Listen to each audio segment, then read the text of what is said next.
हमने जैसे बात की वेजिटेबल्स के हवाले से बात की, अब कुछ सेहत के हवाले से बात कर लेते हैं कि बहुत से लोग जैसे हम बात करते हैं ना कि डाइटिंग पसंद होते हैं, कहते हैं कि हम एक मुतवाज़न ग़िज़ा खाएं, फिर हमारा लाइफस्टाइल भी अच्छा हो, हम बैलेंस डाइट लें, हमारा वेट भी ज़्यादा बढ़ा ना हो। अब एक तरफ ये बहस होती है कि हमने डाइट करनी है कि नहीं करनी है, दूसरी तरफ एक ये भी बहस हो रही है कि आप वेजिटेरियन हैं या नॉन वेजिटेरियन है। अब इससे भी आगे आ गया है कि आप वीगन हैं या नहीं हैं। तो ये वीगन और वेजिटेरियन ये दोनों क्या एक ही चीज़ है? इनमें फ़र्क क्या है?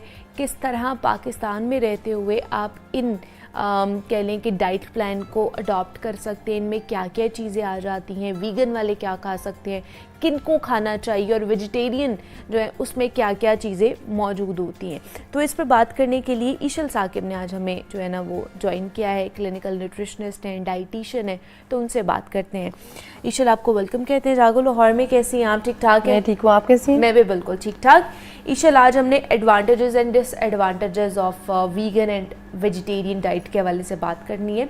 ये मुझे सबसे पहले तो बताइए, वीगन और जो वेजिटेरियन डाइट है दोनों एक ही हैं या अलग अलग हैं? अच्छा, वीगन्स और वेजिटेरियंस दोनों डिफरेंट हैं। ओके। तो वीगन्स वो वेजिटेरियंस बेसिकली वो होते हैं कि जो लोग वेजिटेबल ज़्यादा खाते हैं, वो फ्रूट्स और वेजिटेबल्स पे ज़्यादा फोकस करते हैं। वो मीट नहीं खाते, चिकन नहीं खाते, फ़िश नहीं खाते, ऐसी चीज़ों पे वो फोकस नहीं कर रहे होते। उसके अलावा वेजिटेरियंस में दो तरह के लोग होते हैं, एक होते हैं लैक्टो वेजिटेरियन होते हैं, एक होते हैं ओवो वेजिटेरियन। लैक्टो वेजिटेरियन वो होते हैं जो दूध पी लेते हैं और दूध से बनी प्रोडक्ट्स खा लेते हैं, जिस तरह के चीज़ खा लेते हैं, टोफू खा लेते हैं, पनीर ले लेते हैं, दही ले लेते हैं, लेकिन लस्सी वगैरह इस टाइप की चीज़ें ले लेते हैं। और जो ओवो वेजिटेरियंस होते हैं वो अंडा खा लेते हैं। तो वेजिटेरियंस में भी उस तरह के लोग होते हैं जो कि आइदर दूध नहीं पियेंगे या अंडा नहीं खाएंगे। अच्छा। लेकिन एक इस तरह की टाइप भी होती है वेजिटेरियन की, जो लैक्टो ओवो वेजिटेरियन होते हैं, जो कि अंडा भी खा लेते हैं और दूध भी पी लेते हैं। अच्छा। लेकिन वीगन्स वो लोग होते हैं जो एनिमल से बनी कोई भी प्रोडक्ट नहीं यूज़ करते। उसमें ये है कि वो फूड रिलेटेड भी हो सकती है, उसके अलावा वो कोई गुड्स भी इस तरह के नहीं पहनते, से लेदर बैग्स नहीं कैरी करेंगे। अच्छा। या कोई भी इस तरह की चीज़ जिसमें एनिमल सोर्सेज से कोई भी चीज़ डराइव वो नहीं यूज़ करते, तो वो वीगन्स होते हैं। तो वीगन्स में ये कि वो हर चीज़ अपने प्लांट से ही लेते हैं। इवन हम लोग तो जिस तरह चिकन कढ़ाई बना लिया इस तरह, या फिर जो वेजिटेरियंस होते हैं वो पनीर कढ़ाई इस टाइप की चीज़ें ले लेते हैं। लेकिन वीगन्स जो होते हैं बेसिकली उनका कम्प्लीटली प्लांट बेस्ड होता है, वो इस तरह की कोई भी चीज़ नहीं लेते जो मतलब वो दूध भी नहीं पीते हैं, नहीं वो पीते हैं, चीज़ वगैरह टोफू, वो अंडा भी नहीं खाते, बिल्कुल भी नहीं खाते, कम्प्लीटली रिस्ट्रिक्टेड होता है। कुछ लोगों का ये बाय चॉइस होता है, क्योंकि पाकिस्तान में कल्चरली ऐसा कुछ नहीं है। और हम पाकिस्तानी जनरली जो है वो वेजिटेरियंस भी नहीं होते, बहुत कम है इस तरह के लोग जो वेजिटेरियंस हैं। लेकिन अब बहुत सारे लोग बाय चॉइस वीगन हो रहे हैं, आ रहे हैं इस साइड बहुत ज्यादा। उनको लग रहा है शायद ये कोई ट्रेंड है, कोई नया ट्रेंड आ चुका है जिसके ऊपर हमें जाना चाहिए, तो इसलिए इस साइड पर जा रहे हैं लोग, बहुत से लोग, कि हम वेजिटेरियन हो रहे हैं या हम वीगन की तरफ जा रहे हैं। अच्छा, अब इनके नुकसानात भी तो हो सकते हैं ना, जैसे हमारे यहाँ पे कल्चर नहीं है, हमारे यहाँ पे गोश्त ज्यादा खाया जा सकता है, खाया भी जाता है, तो वीगन और वेजिटेरियन के क्या क्या नुकसानात हैं? अच्छा, वीगन वेजिटेरियंस जो है ना वो अपना सोर्स ऑफ प्रोटीन पूरा कर लेते हैं मिल्क से भी, वो अंडे से भी ले लेते हैं, क्योंकि हमें चाहिए होती है हर तरह की चीज़। हमें चाहिए होता है विटामिन B12 भी, हमें आयरन भी चाहिए, हमें कैल्शियम भी चाहिए। तो वेजिटेरियंस जो हैं वो समहाउ अपना पूरा कर लेते हैं। लेकिन फ़र्क ये होता है कि जिस तरह अगर हम नॉन वेजिटेरियन लोग हैं जो एनिमल ईटर्स हैं, उसमें क्या होता है कि उनमें आयरन डेफिशिएंसी कम होती है, क्योंकि आप एनिमल सोर्सेज से आयरन डिराइव कर लेते हैं। तो लेकिन जो वेजिटेरियंस होते हैं उसमें ये कि वेजिटेबल्स में आयरन मौजूद होता है, लेकिन वो नॉन हीम फॉर्म होती है, वो हमारी बॉडी उस तरह कन्वर्ट नहीं कर सकती। जैसे हम पालक वगैरह में कहते हैं है आयरन है, ग्रीन लीफी वेजिटेबल्स में आयरन है, लेकिन उसकी वजह से क्या होता है कि वो हमारी बॉडी में एब्जॉर्ब कम होती है कंपैरेटिवली। जैसे चिकन, मटन, बीफ हमारी बॉडी में आयरन ज़्यादा सरप्लस क्वांटिटी में देगा, वेराज अगर हम वेजिटेबल सोर्सेज से लें तो वो नॉन हीम सोर्सेज हैं, उनकी एब्जॉर्प्शन रेट कम है। तो एक तो वेजिटेरियंस जो लोग होते हैं उनमें जनरली क्या होता है, एनीमिया होता है, यानी कि आयरन डेफिशिएंसी होती है, B12 की डेफिशिएंसी भी हो सकती है। और उसके अलावा जो इस तरह के जो न्यूट्रिएंट्स हैं कुछ इस तरह के जो एनिमल सोर्सेज से ही आ सकते हैं, सिर्फ उनकी कमी होती है। तो उसकी वजह से क्या होता है, इन्हें फोर्टिफाइड फूड्स कहे जाते हैं कि आप फोर्टिफाइड ले लें, लेकिन ये इतना रेडिली अवेलेबल नहीं होता। जैसे हम लोग जनरली हर चीज़ स्क्रैच से लेते हैं, हम हर चीज़ मार्केट से परचेज करें, खुद मैन्युफैक्चर कर रहे होते हैं। हम जनरली सीरियल्स नहीं खाते, लेमैन पाकिस्तान में जनरली नहीं खा रहा होता सीरियल्स, या फिर फोर्टिफाइड मिल्क नहीं ले रहे होते, वो खुला दूध इस्तेमाल कर रहे होते हैं। तो जो इस तरह के लोग जो वीगन या वेजिटेरियन हैं, उनके लिए मुश्किल हो जाता है कॉम्बैट करना इस तरह की डेफिशिएंसीज को। और एज ए न्यूट्रिशनिस्ट हम लोग रिकमेंड करते हैं कि आप फोकस करें ज़्यादा से ज़्यादा नेचुरल सोर्सेज से लेने से। सही है। मतलब आप मल्टीविटामिन्स भी ना लें, आप पहले फूड को फोकस करें, फूड से लें। तो उसमें क्या होता है कि जब आप वीगन या वेजिटेरियन होते हैं, आपको सप्लीमेंटल सपोर्ट की बहुत ज़्यादा ज़रूरत पड़ जाती है, बिकॉज ऑब्वियसली आपकी डाइट में वो चीज़ इतनी एम्पल नहीं है। ठीक है। तो जैसे आपने कहा कि वेजिटेरियंस को भी कुछ डेफिशिएंसीज हो जाती है, वीगन को तो और भी ज्यादा हो जाती है, बिकॉज वो तो बिल्कुल भी कोई भी ड्राइव की भी चीज वो नहीं खाते हैं एनिमल सोर्स से, तो उनके लिए तो बहुत ज़्यादा नुकसान हो जाता है। तो लेकिन ये इसका कोई फ़ायदा भी होता है लोगों को अगर वो वेजिटेरियन साइड पे जाते हैं या फिर वीगन साइड पे जाते हैं, बिकॉज बहुत से लोग लैक्टोज इंटॉलरेंस होते हैं, एलर्जी भी बहुत से लोगों को होती है कुछ फूड से भी, तो वो मुझे लगता है इसलिए भी इस चीज़ को अडॉप्ट करने की कोशिश कर रहे होते हैं शायद। अच्छा, जो एलर्जीज होती है ना, वो स्पेसिफिकली ये नहीं होता कि सिर्फ एनिमल सोर्स से एलर्जी हो सकता है किसी को लैक्टोज इंटॉलरेंस हो, यानी उन्हें दूध ना सूट करता हो। यह हो सकता है किसी को बीफ से एलर्जी हो, यानी बीफ स्पेसिफिकली नहीं सूट कर रहा, या फिर मटन नहीं सूट करे। जनरली लोगों को बीफ एलर्जीज होती हैं, उनको नमनेस फील होने लग जाती है, या फिर उन्हें खाते रैशेज हो जाती हैं। ये चीज़ें होती हैं, कॉमन होती है, लेकिन उससे सिर्फ आप उस फूड सोर्स को अलग कर देते अपनी डाइट से। ये नहीं होता कि आप कम्प्लीटली रिस्ट्रिक्ट कर दें अपनी डाइट में।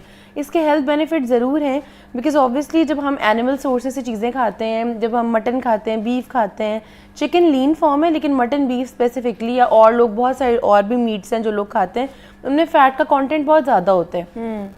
और उसके अलावा ये है कि इसके अंदर सोडियम की क्वांटिटी भी ऑब्वियसली ज़्यादा होती है, जिसकी वजह से क्या होता है, आपकी हार्ट हेल्थ इफेक्ट हो सकती है। तो जो लोग वीगन्स हैं या वेजिटेरियंस हैं, उनमें ये फ़ायदा होता है कि एक तो उनका वेट जल्दी गेन नहीं होता, बिकॉज सबसे ज़्यादा मेजरली जो आपका वेट गेन करा रहा होता है वो बेसिकली मीट ही है। जब आप वेट गेनिंग डाइट प्लान देते हैं तो हम मीट रिकमेंड करते हैं कि आप मीट लें या चीज़ लें या मिल्क लें। ऑब्वियसली ये सब बल्क अप करती हैं आपकी बॉडी को।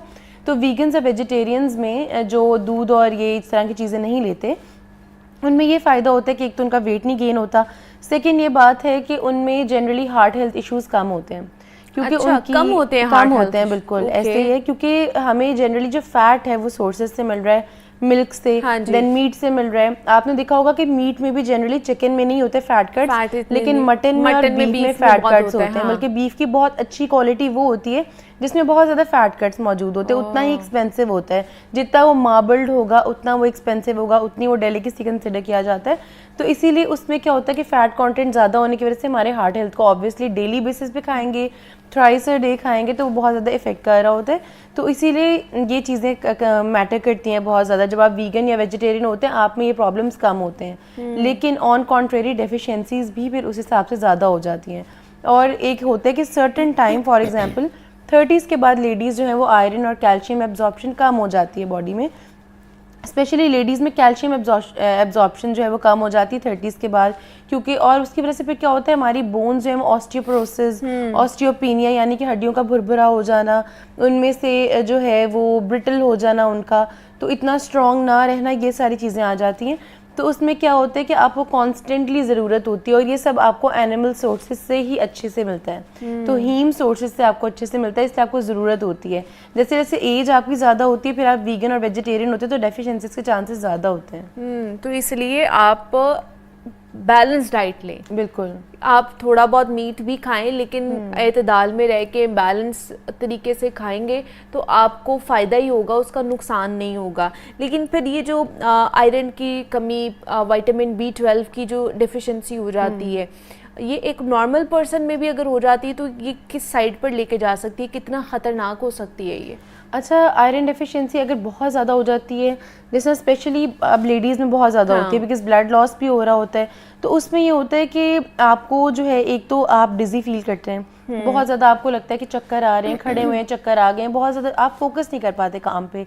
हम लोग किसी भी स्टेज पे हो लाइफ की, या स्टूडेंट हो या एडल्ट हो, या हम किसी भी स्टेट में, हमें हमारे ब्रेन को एक्टिव रखने के लिए, फंक्शनिंग रखने के लिए हमें ज़रूरत होती है न्यूट्रिएंट्स की। तो जब आपको न्यूट्रिएंट्स उस तरह नहीं मिल रहे होते तो हमें नमनेस फील होती है, जिसमें खड़े हुए हैं और उसके बाद इतने चक्कर आए कि फ़ौरन बैठ गए हैं। बहुत ज़्यादा लड़कियों में ये होता है। फिर उसके अलावा नींद बहुत ज़्यादा आना, नींद का भी एक पर्टिकुलर टाइम होता है, लेकिन हर वक्त स्लीपी रहना, हर वक्त लेथार्जिक रहना, कि आप इंड्योरेंस एक्टिविटी कोई भी नहीं कर सकते, थोड़ा सा चल के आप थक जाते हैं, आपका सांस फूलने लग जाता है, शॉर्टनेस ऑफ ब्रेथ हो जाती है, आप फिर बैठ जाते हैं, फिर आप स्टेमिना गैदर अप करते हैं, फिर आप आगे जाते हैं तो आपका स्टेमिना बहुत वीक हो जाता है। उसके अलावा ये कि फिर हमारी बॉडी इन्फेक्शंस बहुत जल्दी कैच करती है। जैसे हम आजकल वायरल फीवर्स आए हुए हैं, सबसे ज़्यादा इन्फेक्शंस वो लोग कैच करेंगे जो वीक हैं, इम्यूनिटी उनकी स्ट्रॉन्ग नहीं है, जिनमें आयरन डेफिशिएंसी है, ये सब लोग ज़्यादा जल्दी इफेक्ट होते हैं। तो ये सब चीज़ें इस तरह इन लॉन्गर रन बहुत ज़्यादा इफेक्ट कर रही होती हैं। हाँ, कुछ सिचुएशंस में इस तरह भी होता है कि जब बहुत ज़्यादा कम हो जाता है तो आपको फिर हॉस्पिटलाइजेशन भी रिक्वायर्ड होती है। एट टाइम्स आपको आईवी ड्रिप्स दी जाती हैं, एट टाइम्स आपको इंजेक्शंस एडमिनिस्टर किए जाते हैं। तो उसकी वजह से क्या होता है कि आपकी लाइफ जो है वो नॉर्मेलिटी की तरफ नहीं होती। ऑब्वियसली आप मेडिसिन पे हाईली डिपेंडेंट होते हैं और आप अपनी बॉडीली फंक्शंस नॉर्मली परफॉर्म नहीं कर पा रहे थे जो हम जनरली करते हैं। उसमें ये कि फिर हमें स्ट्रेंथ को इंक्रीज़ करना पड़ता है, देन अगेन डाइट को करना पड़ता है, सप्लीमेंटल सपोर्ट लेनी पड़ती है, मेडिकल एड भी लेनी पड़ती है, तो बहुत लंबा वो प्रोसेस हो जाता है कि आयरन आपने अपना पूरा करना होता है उसकी डिफिशिएंसी की वजह से, और B12 की वजह से अगर उसकी डिफिशिएंसी हो जाती है तो क्या फंक्शनल हमारे जो बॉडी के हैं वो डिस्टर्ब होना शुरू हो जाते हैं? अच्छा, ओवरऑल बेसिकली B12, आयरन या फिर आप ये जितने भी मल्टी वाइटामिन हैं, इनके थोड़े थोड़े से असरात तो होते हैं, लेकिन B12 और आयरन के मेजरली यही है कि हमें मिलते ज़्यादातर एनिमल सोर्सेज से, अंडों से मिलते हैं, मीट से मिलते हैं।